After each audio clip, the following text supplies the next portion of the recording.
Okay, this is the grade 7 9fer on the review of adding and subtracting fractions. So basically all the questions on this particular 9fer are questions that are relevant to your exam. If you can do these questions, you can probably do any question I can throw at you on your test. So if you're doing this at home as practice, make sure you either write down the question and try and solve it, and then watch the rest of the video to see if you're right or wrong. And if you have any questions, make sure you ask me at a later date. So the first question says, what's the largest single-digit factor of these 4 numbers? And for this question, you have to know your divisibility rules. So if I gave you this test question on a test, I would probably say that most of you would do it the same way. The first single-digit factor you're probably all going to check is the number 9, because that would be the largest single-digit factor you can have anyway. So check the first number and see if 9 is a factor by using your divisibility rules. If I take the digits of 1, 2, and 6 and add them together, I get the number 9. Therefore, I know that the number 126 has 9 as a factor, because your divisibility rule, if you add the digits of the number together and it's a number that's a multiple of 9, it works. So your answer for this is 9 is a factor. And I can check my answer by taking a calculator, slide it over here, and go 126 divided by 9 is 14. The next one, 848. 9 does not work because 8 plus 8 plus 4 is 20, and 20 is not a multiple of 9. So we know 9 doesn't work. So we try 8. And the divisibility rule for 8 says if you can divide the number itself, the whole number, by 2 3 times in a row. So if I divide 848 by 2, I get 424. If I divide it again, I get 212. And if I divide it again, I get 106. So the answer is 8 is the factor, and I can prove it by taking my calculator again and going 848 divided by 8 is 106. For 42, 9 is not a factor because 4 plus 2 is not a multiple of 9. I can't cut 42 in half 3 times in a row because as soon as I cut it once, I get 21. The trick is 7 is a factor of 42, and most of you probably missed that. How many of you missed 7 as a factor? Oh, a couple people. I missed 7 as a factor, and I made up the question. I intended it to be 6, but then I realized that 7 times 6 is 42. So 7 is the largest single-digit factor of 42. And the last one, 111. You could start at 9 and work your way down, but you're going to find the largest single-digit factor of 111 is the number 3, because 1 plus 1 plus 1 is 3. And the divisibility rule for any number is if you add the digits together and it's a number that's a multiple of 3, then that 2 is divisible by 3 as well. So for the next question, the factors of 24 and 40, factors of 24 and 18. If I look at 24 and figure out the factors, I would have 1 and 24, 2 and 12. 3 is a factor because 2 plus 4 is 6, 3 and 8, and 4 and 6. So I have 1, 2, 3, 4, 6, 8, 12, 24. And for the other number, 16? Is that what it is? 16? 18. Okay. 18, I would have 1 and 18, 2 and 9, and 3 and 6, and those would be my only factors. So in my Venn diagram, the numbers that they share or have in common are 1, 2, 3, and 6. And 1, 2, 3, and 6, so 4, and 8, and 12, and 24 are not shared factors. And over here for 18, the ones that aren't are just 9 and 18. So that's what your Venn diagram should look like. Now some people got confused because they were doing multiples of the number instead of factors. Remember, a factor is a number that is divisible into the number itself without giving you a decimal quotient. Okay, back to our question. Order from smallest to largest. So I gave you the hint that in order for us to be able to compare fractions, they all have to have the same size pieces, which means they have to have a common denominator. Now I went and did the legwork for you, and I found the common multiple that 2, 3, 4, 5, and 8 share. And the first multiple all 5 of those numbers share is the number 120. So I would multiply this by 30 and this by 30, and the equivalent fraction to a quarter would be 30/20ths. I would multiply this by 12, 14, I think. No, not 14, 24. So 24. I multiply this by 24 and I get 48. I would multiply this by 15 and multiply this by 15 to create the equivalent fraction of 45/120ths. I would multiply this by 60 and multiply this by 60 to get 60/120ths. And I would multiply this by 40 and this by 40 and I would get 40/120ths. So if I was going from smallest to largest, the smallest fraction, I'll use my highlighter here, the smallest fraction would be 1/4 because its equivalency is 30/120ths. The next smallest would be 1/3. The next smallest would be 3/8, then 2/5, and finally the largest one of all of them is 1/2. Okay? Any difficulty with that? So on your test, what you want to remember is if I give you 5 different fractions or 4 different fractions, say, order them from largest to smallest and show your work, I would expect that you would all show equivalent fractions that have a common denominator in order to compare them. Okay, next question is 3 addition questions of regular fractions. So the expectation is that you understand that you need a common denominator. For the first question, 3/5 plus 1/5, you already have your common denominator, so you simply have to ask how many fifths would I have in total, and the answer would be 4/5. For the next question, you would need to find a common denominator. In this case, 12 would be the first multiple 3 and 4 share. 2/3 is equivalent to 8/12, and 3/12 is equivalent to 1/4 because I multiplied 3 by 4 to get 12. So I would multiply this by 4 as well to create the equivalent fraction. And the same thing with 1/4. I multiply both by 3 to get 3/12. So 8/12 plus 3/12 is in total 11/12, which is your answer in lowest terms. And the last question, if I was to write equivalent fractions, I would need to use the common denominator of 10. I multiplied 5 by 2, so I must multiply my numerator by 2. And I multiplied my denominator by 5 to create the equivalent fraction of 6/5. 6/10 plus 5/10 is 11/10, but be careful, that's an improper fraction. As a mixed fraction, your answer will be 1 and 1/10.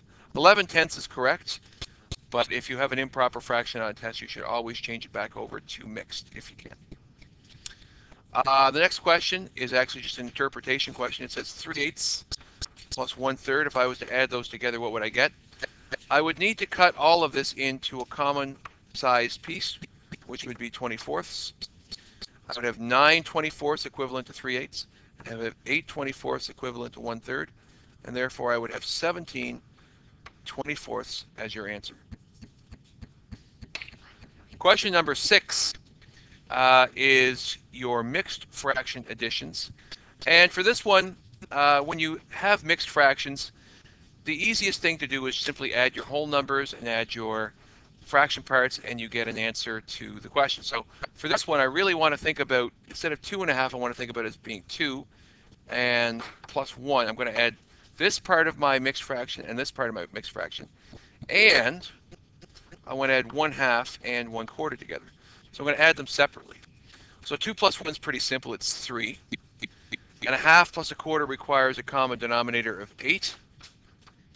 That would be 4/8 plus 2/8, which is 6/8, which in lowest terms is 3/4. So your answer is 3 and 3/4. I'm going to do the next one. For the next 2 questions, we have 1 and 1/3 plus 5/8. So here I don't have whole numbers. I just have one fraction that has a whole number. So I'm really going to think of it as being 1 plus 1/3 plus 5/8. I'm going to use my common denominator of 24 here. I'll have 8 24ths is equivalent to 1/3, and 15 24ths is equivalent to 5/8. And again, if I multiply this by 8 to get 24, I have to multiply this by 8 to get my numerator that's equivalent.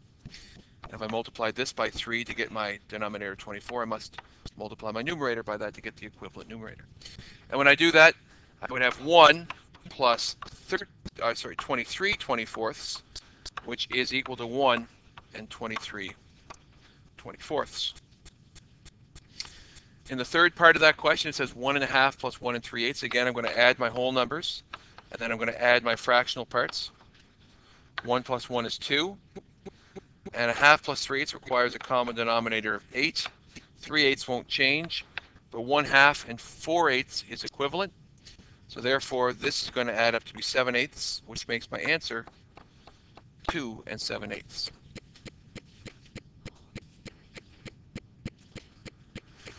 For question number 7, we have greater than or less than questions, and I'm going to use a new page for this. So this is what the two questions say, and it says, please put the appropriate sign either less than, greater than, or equals to in each of the circles. So in order for me to figure out which side is bigger, the left or the right, I have to actually simplify both or solve both. So for the first one, I need to have a common denominator. I'm going to use 20 for this one. I'm going to get 12 20ths plus 5 20ths, and my answer is going to be 17 20ths for that side. Over here, I'm going to use a common denominator of 8. I'm going to get 7/8, take away 2/8 is 5/8 for over here.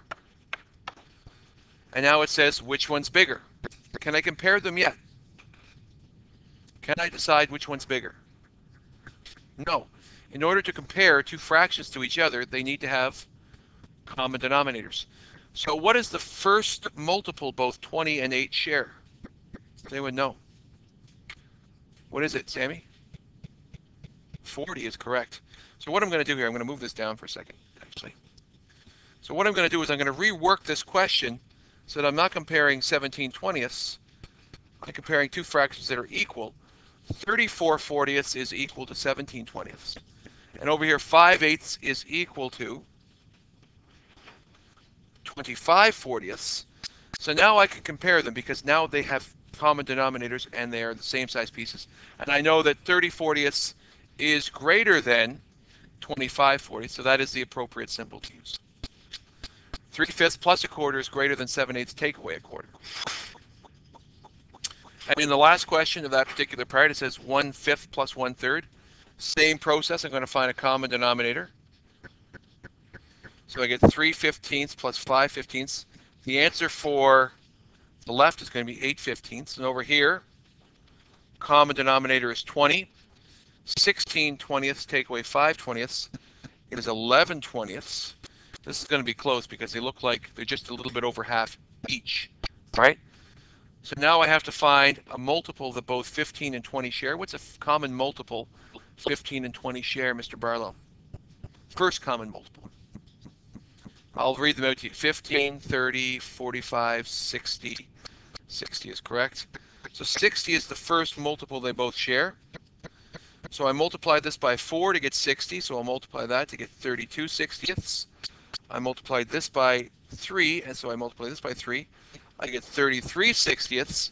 They were both very close in size, but the first one is less than the second one, so then I put that appropriate symbol in.